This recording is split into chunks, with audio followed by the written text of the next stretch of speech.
Hi guys, good day sa inyo. Guys, meron tayong gagawin ngayon. Magpapalit tayo ng keyboard ng Acer.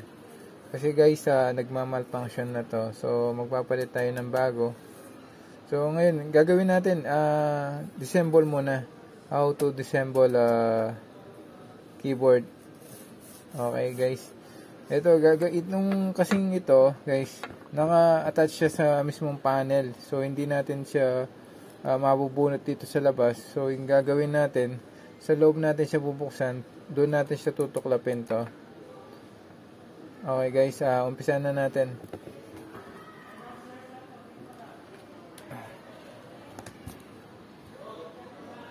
So, ngayon gagamit kayo ng screw.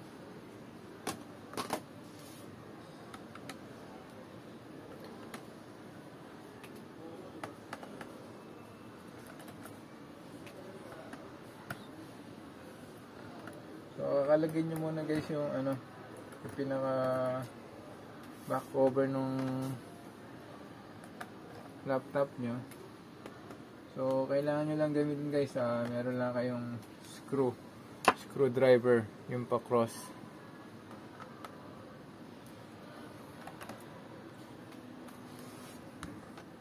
Ito, madali lang naman to. Tapos, tuturo ko sa inyo kung paano siya tutuklapin to.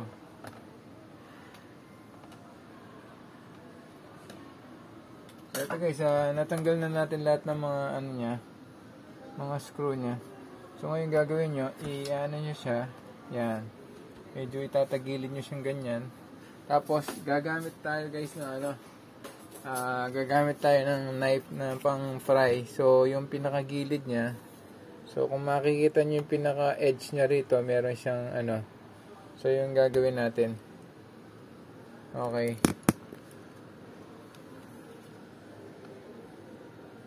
Yan.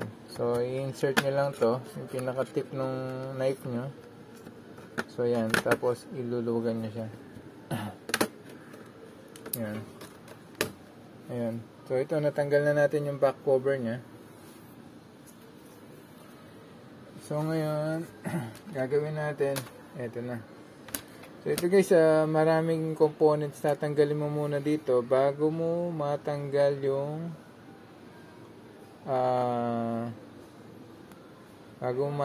keyboard. So marami. Hi sir. So ito guys, continue tayo. Lahat nito guys, babaklasin natin, tatanggalin natin lahat ng mga component nito. Ito may mga screw siya rito. So mas maganda pag nagdi-disassemble kayo nito, i-video nyo siya para at least alam nyo kung saan nyo ibabalik yung parts na tinanggal nyo. Yun ang sikreto natin guys nung una, ganyan ng kasi kung tanggal lang kayo ng tanggal, so hindi nyo na alam kung saan yung parts na tinanggal nyo, kung saan nyo siya ibabalik. Okay, tapos alam nyo din dapat yung mga components nito na halimbawa yung mga cable nito, ito para sa power supply. So dito natin ilalagay yung battery niya pala, battery. Tapos ito yung sa sa wifi. So yung sa wifi guys, meron siyang dalawang connector dito na cable sila. Ito yung pinaka-antena nila. So papunta to dun sa may LCD. Tapos ito naman guys, ito yung pinaka-hard drive niya. So ang hard drive niya guys, meron din siyang cable. Ito, nasa ilalim siya ng papunta rito. Okay. Dito sa may board ng laptop. So lang siya. So ito naman guys, ito yung part ng RAM niya. So pag tatanggalin niyo siya, dito lang i-unclip niyo lang dito sa dalawang side. Okay. Tapos guys, yung keyboard niya, ito. So pag tinanggal natin yung battery, makikita natin na yan. So tanggalin ko lang guys. Gagamit ako ng medyo mas maliit na screwdriver.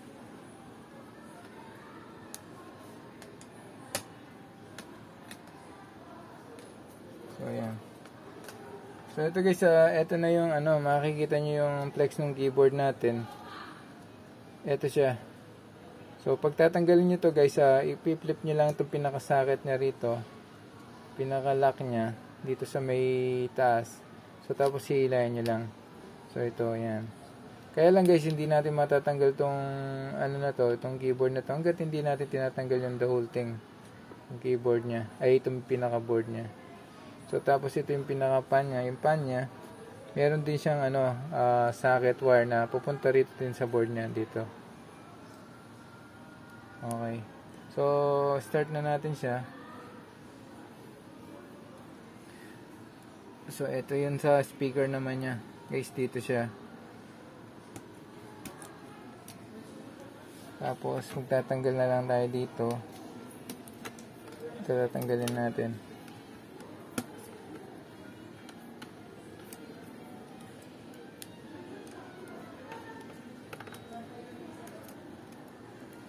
Ito yung mga pinaka USB port niya. Tapos meron din siyang ano sa headset. Okay. So lalagyan nyo lang to. Yung mga screw guys, tandaan nyo rin kung gaano kalaki yung pinagtanggalan nyo o yung kinabit nyo o yung tinanggal nyo. Yun din ang ibabalik nyo kasi iba-iba yung mga screw. Meron silang malaki o maliit. Tapos dito na tayo sa ano nya, sa memory niya na yung hard disk. So may dalawa siyang screw rito. Tatanggalin nyo lang din. Ito pa pala dito sa dalawang taas niya.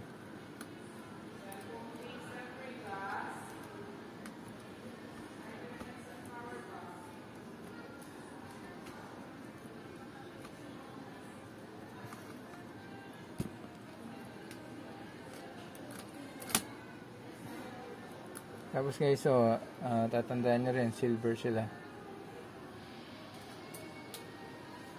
Tapos yung pagtanggal naman nito, ganito lang guys, yan, ganyan. Tapos meron lang siyang pinaka socket dito, so ipi-flip nyo lang siya pataas pa ganun. Ayun o. Tapos ipupull nyo lang. Ayun. Tapos dito na tayo sa may ano nya. Tatanggalin nyo lang dalawang cable wire na to. Ito guys, tandaan nyo yung ano, meron sila kasing coding na color code to, medyo ano siya, gray. Dito siya sa may ano na to, triangle na white. Ito naman black na triangle na to, ito naman sa black. So nakatutok sila. So kasi kung wala to, hindi mo ma-attach to, so wala siyang signal sa wifi.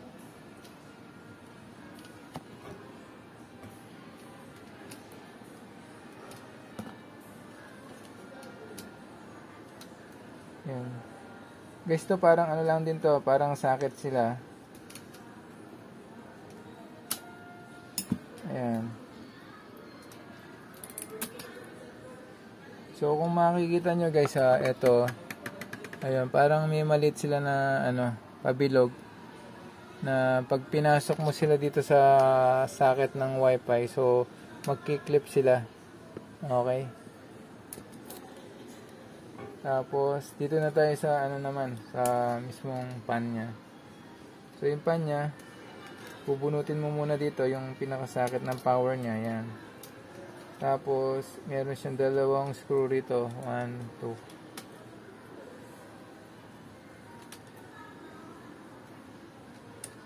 So ito guys, tandaan nyo rin yung ano niya.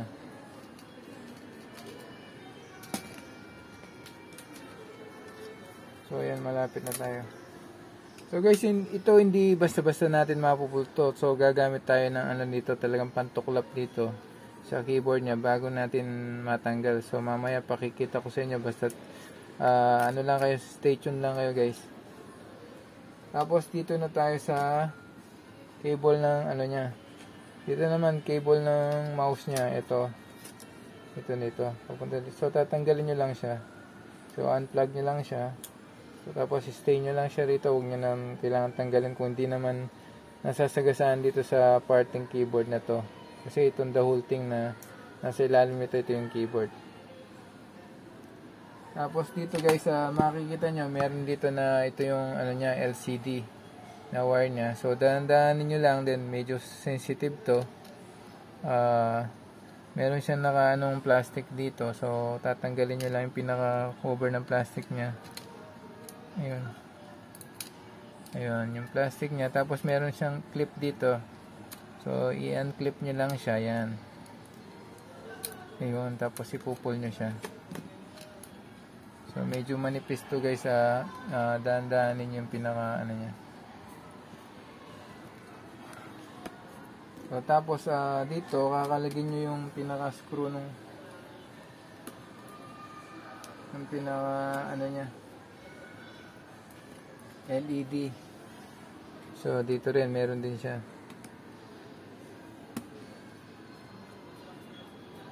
So, pag itinanggal nyo to guys, pwede nyo na mabunot yung pinaka LCD nya. So, ito yung mga screw nya.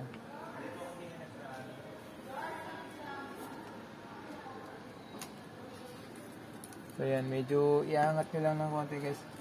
Yan. Tapos, iangat nyo pa ng konti. Yun.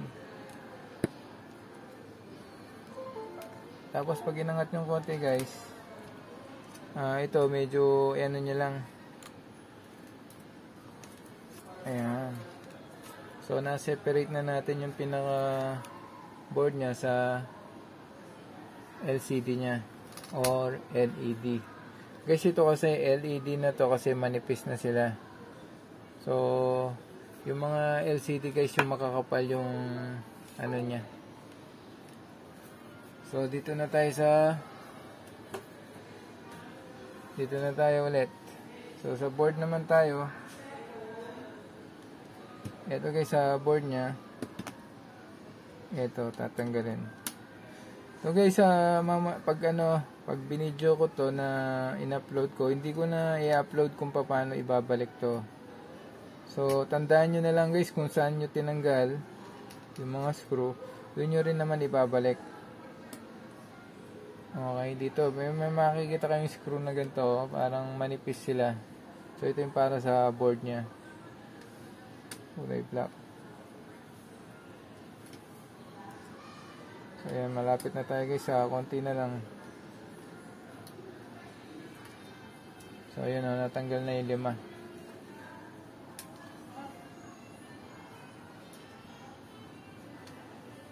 So, dito makikita nyo may CMOS battery to.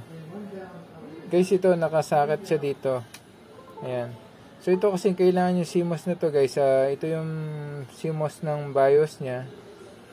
Ito yung nagme-maintain ng mga oras natin guys. Yung oras ng clock ng mismong laptop. So, kasi minsan pag hindi updated yung oras nya, so minsan maski may application kayong Google guys, hindi kayo makaka-connect sa Google. Kasi hindi nakaset, hindi nakasaksak to, kaya hindi nakaset ng tamang oras yung pinaka-timer ng laptop nyo. So, ito always yung kailangan palaging may charge to. Matagal naman to bago ma-discharge to guys. Years din. Tapos meron naman din siyang indicator pag minsan na hindi na nagtatama yung nyo. Kaya pag binuksan nyo yung laptop nyo, palaging hindi tama yung oras nya. So, ibig sabihin, mahina na yung pinaka-CMOS battery nyo. Okay guys. So, ito pwede na natin siyang i-pull na kasi nabunot na natin siya. Ito pa, mayroon pa pala isang last dito.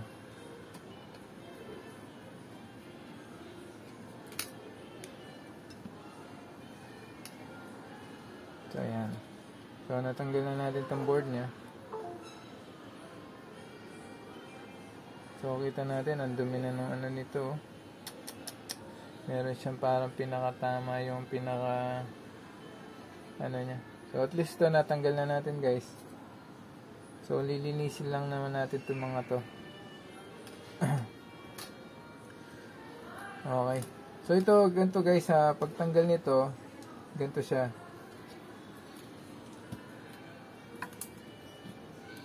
So, gagamit lang kayo ng ng knife din na medyo makapal-kapal din guys yung niya. Okay, hindi matalim. Hindi naman sobrang sobrang kapal, yung katamtaman lang.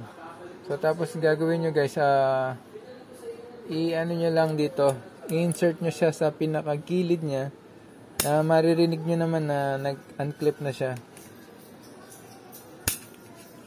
Okay. Ayun. Ayun. Parang nagbubukas ng ano guys, coke in can. Diba yung coke in can, meron silang parang pinaka lock. So, ganun lang din dito guys. Dahan-dahanin nyo lang. Yan. Tapos, pag napasok nyo na to, ayan, insert nyo lang siya dito sa likod niya. Yun. Yun. Okay. Yan. Yun. Yun. Yan. So, natanggal na natin yung pinaka frame.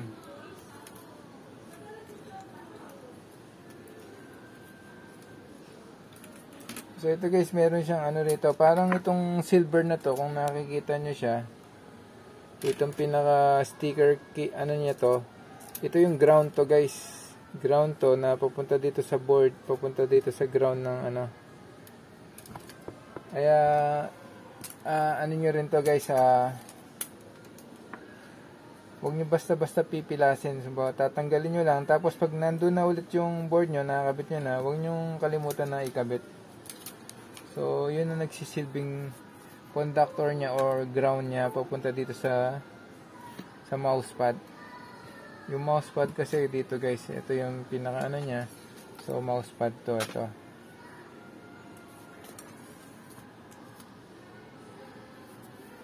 Yan. So, natanggal na natin yung pinaka ito yung pinaka cover nung ano, pinaka frame. Itatabi natin to. Tapos dito na tayo guys. Ito rin, ganito rin gagawin nyo. Ito na yung pinaka keyboard na natin. Lumitaw na siya. So, dito makikita nyo guys. Meron siya mga plastic na dito, mga pabilog. So, minsan ginagawa ko pag babalik ko na sila. So, pag na-attach na natin yung bagong keyboard dito. So, nilalagyan ko sila ng ano, glue stick dito. Bawat bilog na to. Oh. Na, ganun lang din. So, makikita nyo naman, pag pinasok nyo yung ano, keyboard nyo, may butas siya. Na parang, ano siya, parang huluma. O, pinaka-guide. Ayan, oh. So, ayan, ganyan lang din guys, i-ano nyo lang siya. Parang tutuklapin nyo lang sila, ayan. So, itong pagpasok dito, dahan-dahan nyo lang guys kasi meron siyang pinaka-frame dito yung mga keyboard.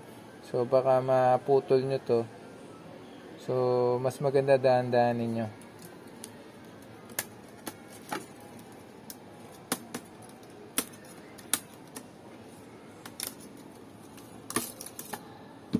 Ayan. So, ito na guys. Ito na yung bibilin yung keyboard nyan. Okay.